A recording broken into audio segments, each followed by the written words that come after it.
Sharon Moore's been Michigan's coach since January. He finally has a formal contract. The school announced this morning Moore has put the pen to paper on the deal that was agreed to back when he got the job early this year, reportedly for 5 seasons. Wolverines 1-1 this year. They host Arkansas State Saturday here on the Big Ten Network. And with that, we welcome you in. It is Big Ten Today. It is presented by Rally House. We'll have lots more on the Wolverines a little bit later in the show. I'm Dave Revson. I am joined, as I mentioned, by Ashley Adamson. Ashley, our viewers probably aware by now, but you joined us from the Pac-12 networks, and I sense with Washington playing Washington State and Oregon playing Oregon State, maybe a little deja vu for you this week?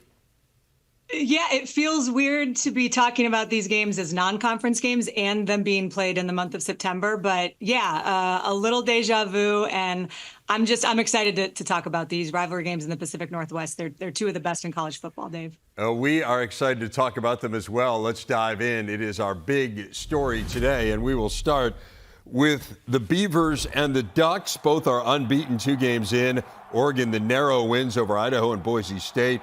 The Beavers have a win over an FCS school and a shutout of Fresno State. This is a game that has typically been played at the end of the season, but it moves to September in the realigned college football landscape. It's a rivalry that goes all the way back to 1894 when Oregon State was known as Oregon Agricultural College. Ducks have had their way in this series. They won 13 of the last 16. The Winners Alumni Association gets the Platypus Trophy because the platypus has characteristics of both the duck and the beaver. Dan Lanning is all duck, and he knows this one will be a battle. I think they still have a lot of a similar identity to what they've been as a team there in the past. They're willing to get big and run the ball. They play sound when it comes to defensive play. They still take shots down the field. They're pretty creative in their package at times. So a lot of similarities to what you've seen there in the past with certainly some of his new flavor in there. They do a good job of being patient and then the explosive when they get the opportunities. They're a duo stretch team, and they have a lot of success with it. The guys break tackles. So really patient runners that are able to hit a burst when the hole creates itself. I think, the rivalry is something I always appreciate. I think that makes it college football fun. I think those things are a lot of fun, and this is a game that's had back and forth for us. Year one we weren't able to pull it out. Last year we were, but this is a fun game for the state of Oregon. It's certainly a fun game for our players. I think they know exactly what it means. It means a little bit more. Is it another game? Yeah, it's another game. Is it important for us? It's very important for us. Our guys want to go out there and have success. All right, Ashley, let's start with where Lanning finished and a little bit here on this rivalry. Give us a sense for it. These schools are really close to one another. They're less than an hour apart. How heated is this rivalry and in what ways is kind of the state divided here?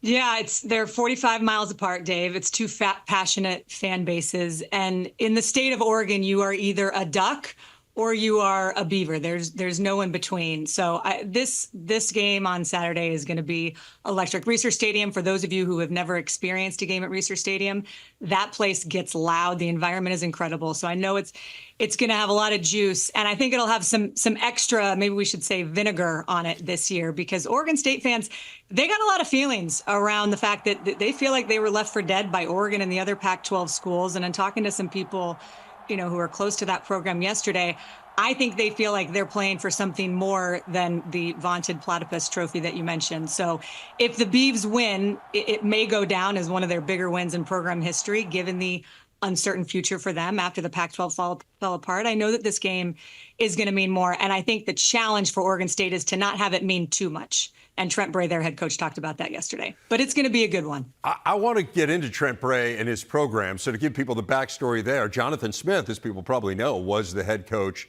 at Oregon State. He left to take the Michigan State job. Trent Bray also is an Oregon State alum, was a really good linebacker back in the day. So you go from a coach who I think is known more for offense to one who's known more for defense. Give us a sense for the identity of this Oregon State program a couple games in.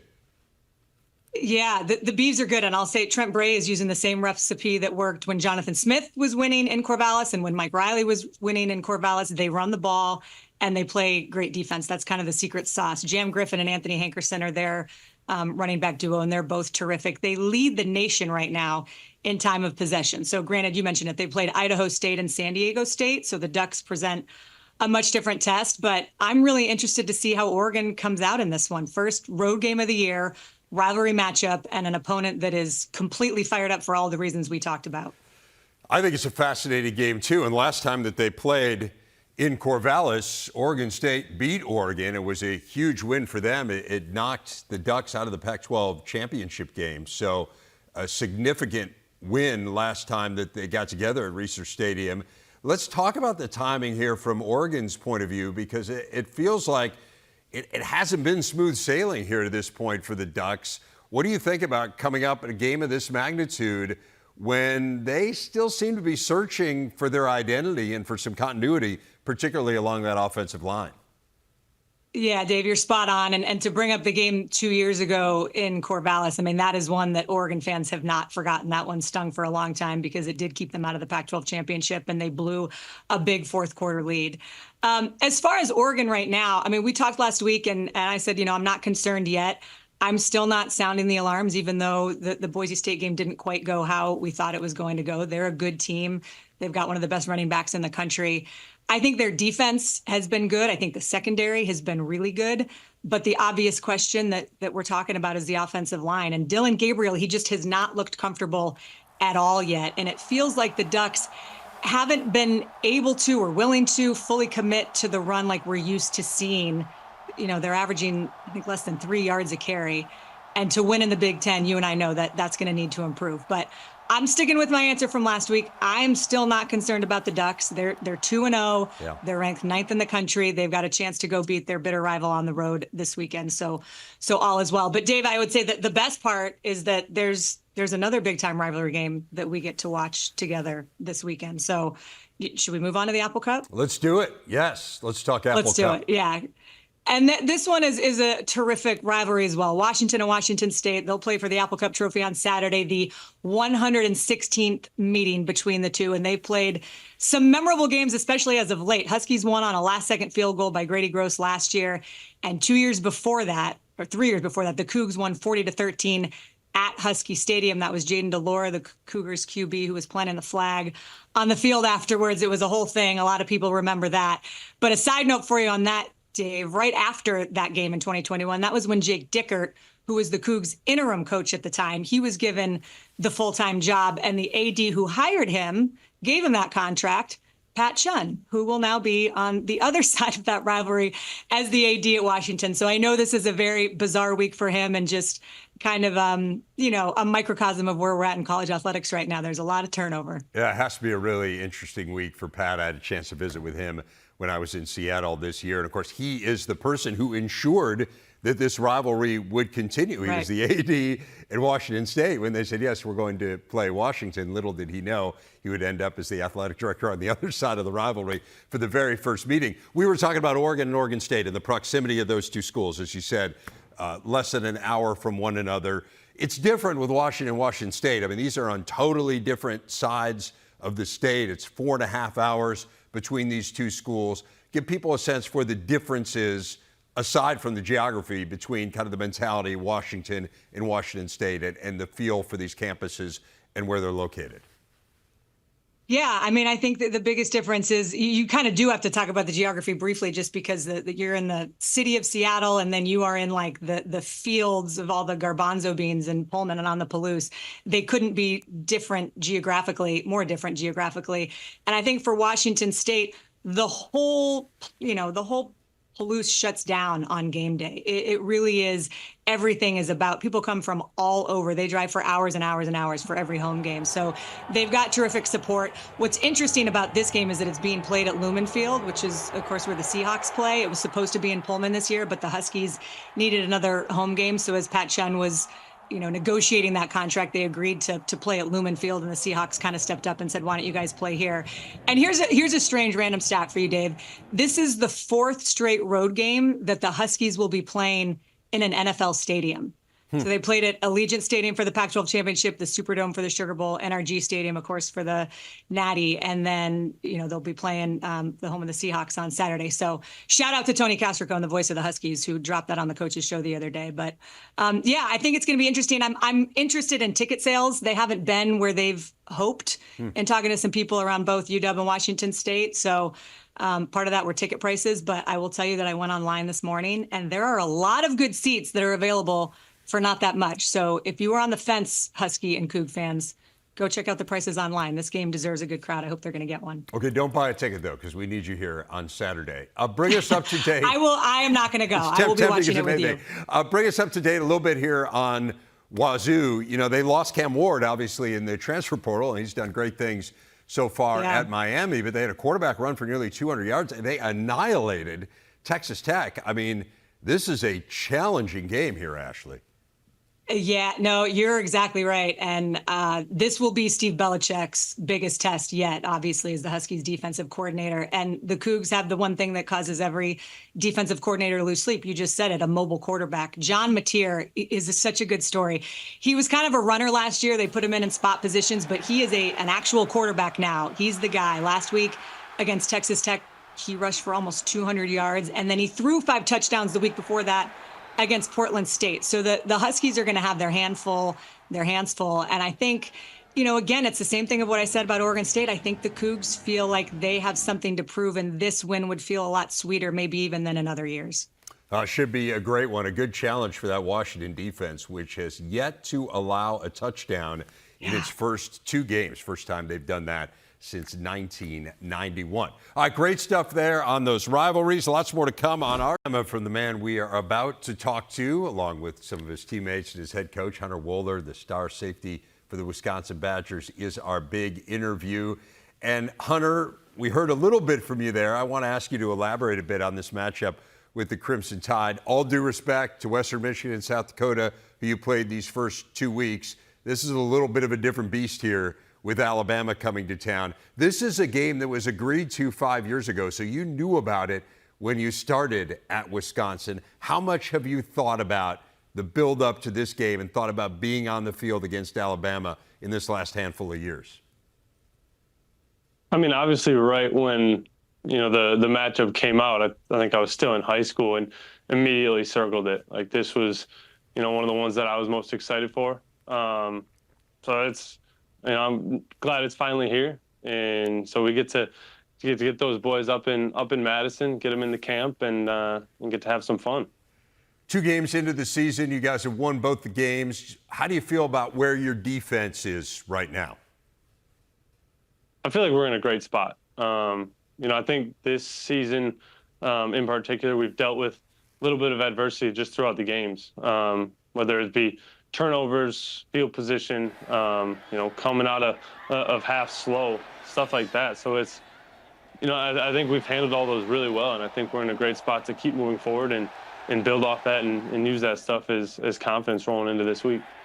If there is an area of concern for this defense early on, it feels like it's been containing the run. You don't need me to tell you, Alabama's got some really talented backs with Haynes and Miller, not to mention a quarterback, Jalen Milroe, who could do a lot of damage with his legs as well as with his arm. What's the biggest focus as you prepare to deal with their offense and specifically with the run game? I mean, obviously doing your job is the biggest key for us, making sure that everyone just takes care of, what they have to do, and keeping it all contained.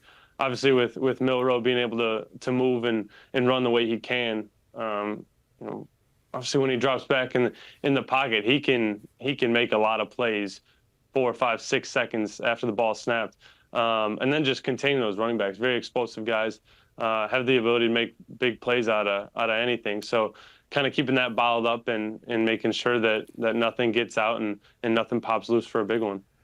Hunter, I want to get into your background a little bit. You're a Wisconsin kid, State Player of the Year from Muskego outside of Milwaukee. You mentioned you followed the Badgers closely growing up. You had some huge offers aside from Wisconsin, which is obviously a huge offer in and of itself, but Ohio State and Notre Dame and Michigan. What ultimately swayed you to stay in state and play for the team that you grew up rooting for? I mean, I think it just growing up in Wisconsin, and every Saturday was dedicated to watching Badger football. So I already had this built-in love for the university and for the program.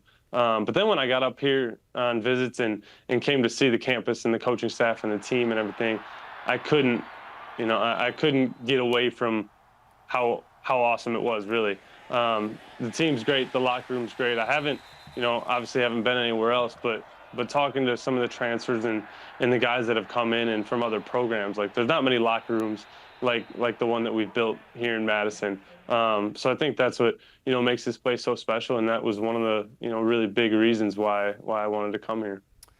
I mentioned Wisconsin's part of the fabric of who you are, and you certainly touched on it there. How did the time that you spent at your family's farm in Chippewa Falls kind of shape the person that you are?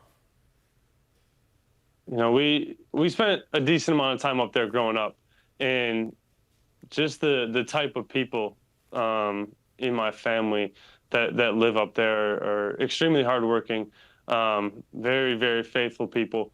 And so being up there and growing up around that shaped me a lot. Obviously, it instills that work ethic. It instills that that God is at the top of our lives and really in control of our lives. And it just shows that hard work gets you a lot of places, and taking care of the people around you goes a long way. You're a captain this year. How's that work ethic reflected in your captaincy? I think just going to work every day. I think one of the big things that we push this off season is consistency and coming out with that same mentality and that same work ethic, every single day, whether that be a walkthrough or, a hard Tuesday or Wednesday practice, coming out, being the same person day in and day out.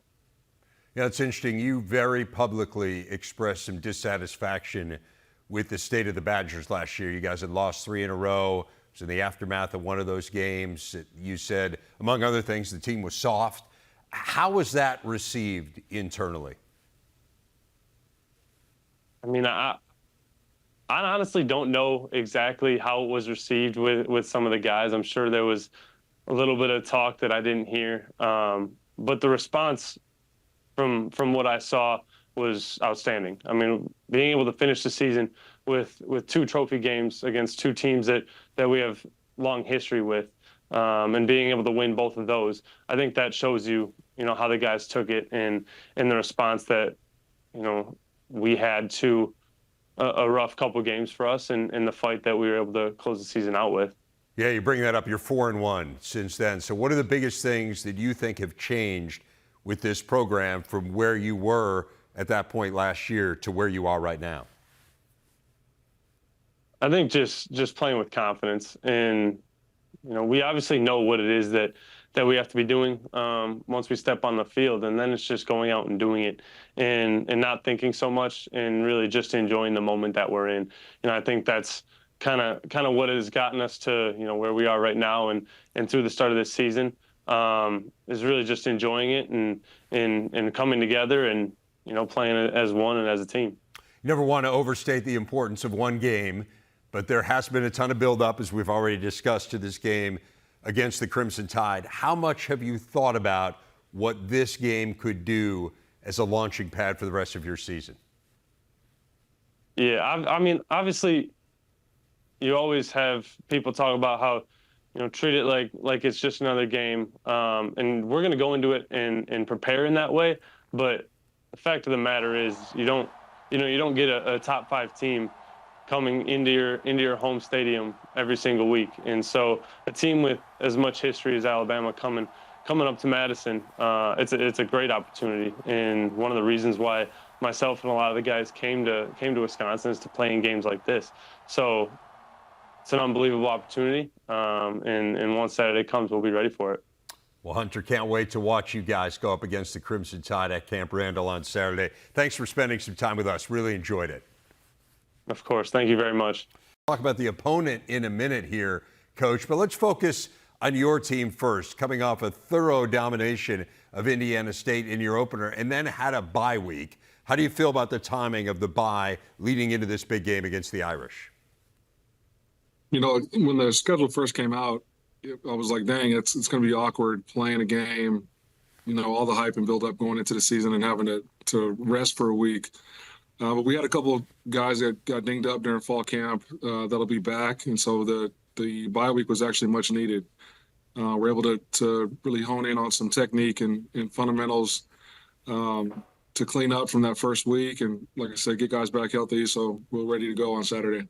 It's interesting to me, Ryan, your approach to this game, because a lot of coaches will say, every game's the same and we don't emphasize one opponent over another. You have not shied away this week and even in the preseason, as we saw, from pointing out that this is a big game, that you've had this game circled for a long time, that you're excited about it. Why have you chosen to take that approach, to treat this game with a little bit of heightened importance versus some other games? Because it's the truth. A lot of times I think there's a lot of coach talk, right? Like every game is the same. We're just as excited as we would be every week. It is Notre Dame. They are ranked. It'll be a sellout crowd, non-conference game. It's everything is right there. It's a great opportunity. So why shy away from the facts? And so we've embraced it. We knew this season and the schedule was going to be challenging, and it starts with this one. So our guys been attacking the preparation, and we're excited to go play. You grew up around the sport. Your dad played at Colorado back when Colorado and Notre Dame were playing some really important games. You played at Colorado as well. What are your earliest memories of Notre Dame and kind of its place in the college football pecking order? Yeah, I mean, Rocket Ismail, that was like, he was the guy.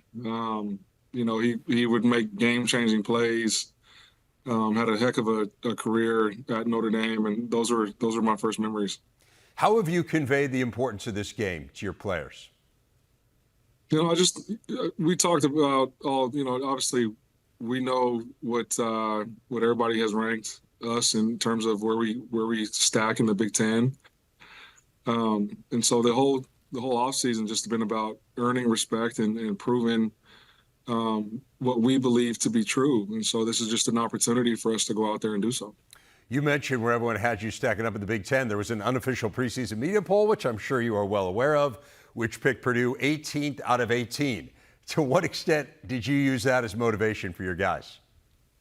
Again, I'm not shying away from facts, right? And so if there have been media polls out there, then I've showed them. If there's been articles out there talking about our quarterback or where we stack as a program, I've showed them.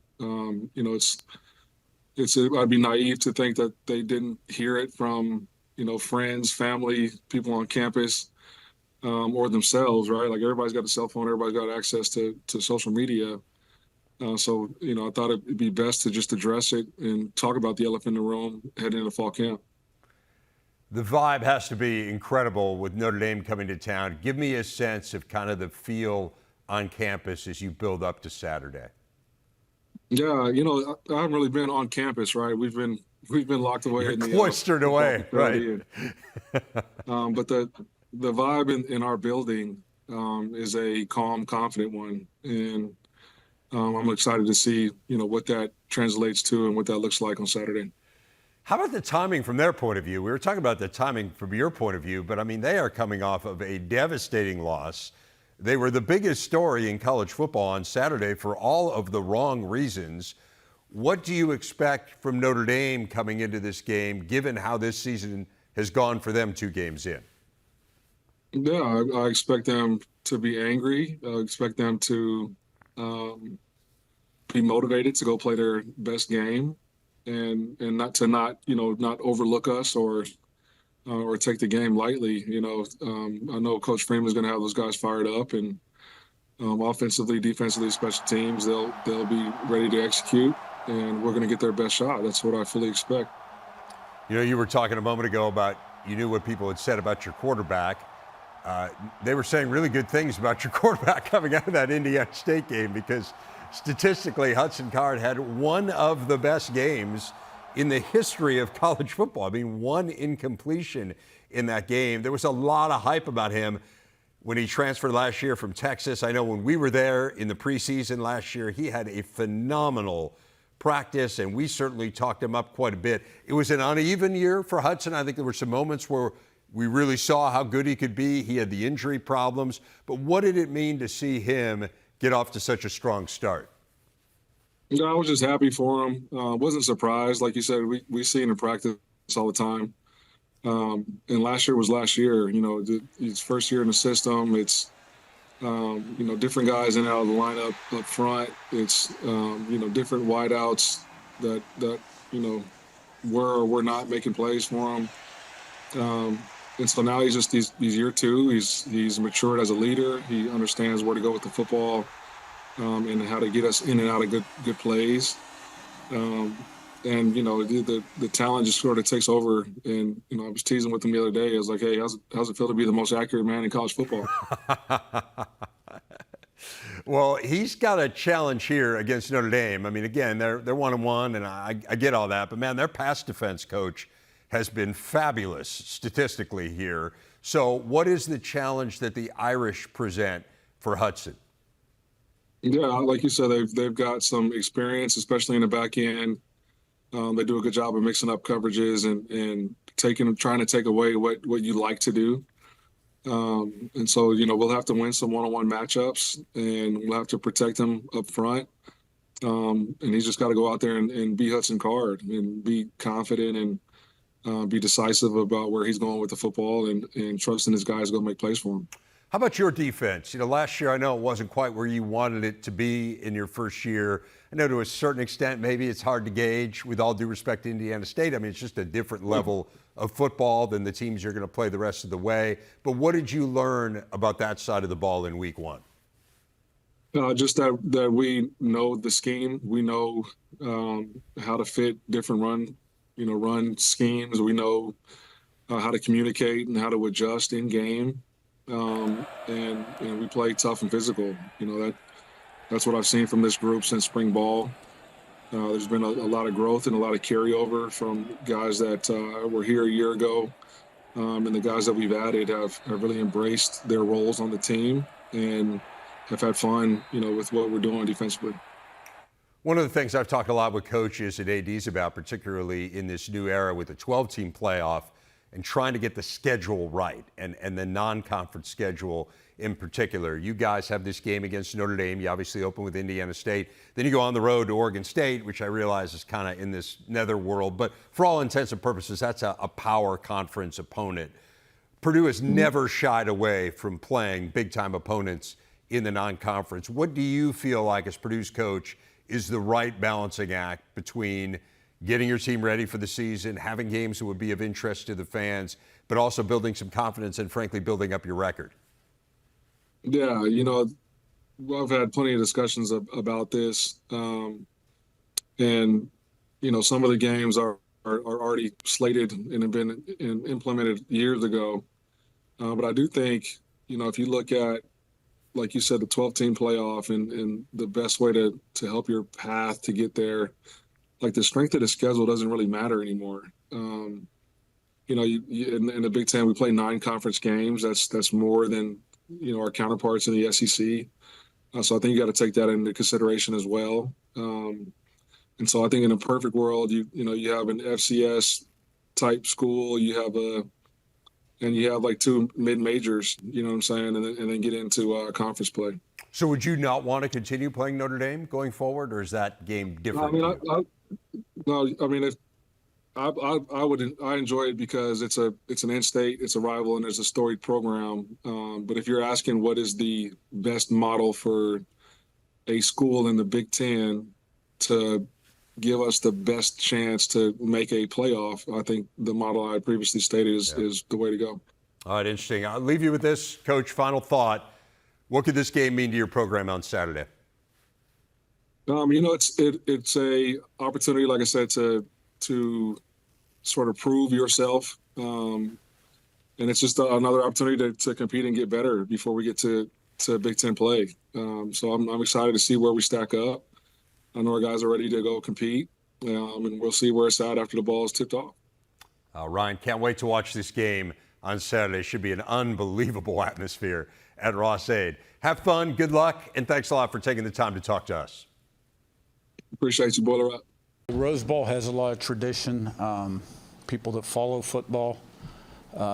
For me and the team, it's more of a business trip, whether we're playing in the Rose Bowl or in a parking lot.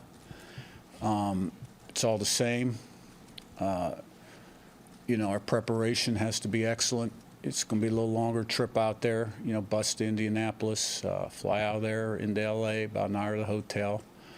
A little bit of a time change, but it's no big deal. The venue has never really played a big part in it from a coaching standpoint, and we're looking forward to playing. I'm looking forward to this one too. Dave Brevson, Ashley Adamson, back with you. Kurt Cignetti is like the ultimate gift to reporters' notebooks. I'm thinking, I know I'm new here, but I'm thinking every week we should just do a cut up of Cignetti sound bites because he's one of the more quotable coaches I've listened to. But Dave, I just have to believe that when Kurt Cignetti and those players walk into that venue on Saturday, you've been there a bunch to cover games over the years. You can't help but feel that you are somewhere special. There is something different about walking into the Rose Bowl. I agree. And I know people made a big deal, particularly out of the media day comments, just an old stadium. And I totally get why he's doing this. I mean, I have incredible reverence for the Rose Bowl. To your point, Ashley, I mean, I have seen some incredible games there. I was there for the Texas USC National Championship, which I might argue is the best college football game ever played. It is certainly on a very short list of great games. Every time I've been there, it's been for a Rose Bowl or for a championship game. I've never been there for a regular season game, so you have the leg up on me there, and you've been to more games there than I have, I suppose. But every time I'm there, I'm blown away by it, right? It's incredible. I love the history of the game. I have studied the history of the game. So to me, it is different. But he's not hired to talk about stadiums. Like, his job isn't to build up the stadium, right? His job is to coach his team and to win the game. And so I understand why he would take this approach to say it's just some old stadium, because he doesn't want his players to make it out to be more than it is. Yeah, I totally agree. And I'm with you. I know exactly why he's saying what he's saying. And he's not just saying it to say it. I know that he really feels this way. This is a business trip. And I think the game in general is going to be interesting. I mean, UCLA had an extra week to get ready for the Hoosiers. They've got plenty to clean up after that harrowing win at Hawaii. But I think what got lost in the mix of their offensive issues, the ones that we saw in week one with Chase Garbers, and it felt like they just couldn't get anything going until late. But the defense was really solid. Yep. And the biggest reason, obviously, that they won: 5 sacks, 2 interceptions. I think they gave up about 50 rushing yards. So I am excited to see what this team looks like after that early bye, because Indiana is obviously not Hawaii. They just hung 77 points last week on Western Illinois. So I think it'll be interesting. And I think IU feels like they are a team that is locked in right now. Yeah, and that FIU team that Indiana beat went out and manhandled Central Michigan. So I'm not saying they're going to be a great team this year, FIU, but they showed that they're better than just kind of some also-ran. And obviously, Western Illinois is not a great team, but Indiana's played pretty well here through 2 games. So this can be a challenge for that UCLA defense. We were talking about the Rose Bowl. How about the defending Rose Bowl champions? We got about a minute left here. What are you most interested in seeing from Michigan on the heels of that loss to the Longhorns? Yeah, I think it's the old cliche, don't let the same team beat you twice. Like, take that residual sting that I think everyone in those locker rooms is feeling right now in Ann Arbor and channel it into playing, the cleanest possible game that you can play against Arkansas State.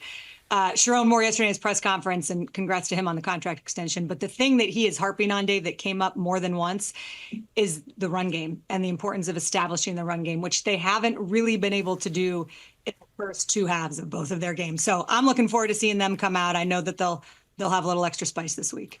Me too. I'm interested to see the defense as well. I mean, the offensive struggles have kind of been the headline, but the defense was no great shakes, frankly, against Texas. And you're dealing with a quarterback, Jalen Raynor, top 10 in the nation in total offense. Ashley, it's a lot of fun.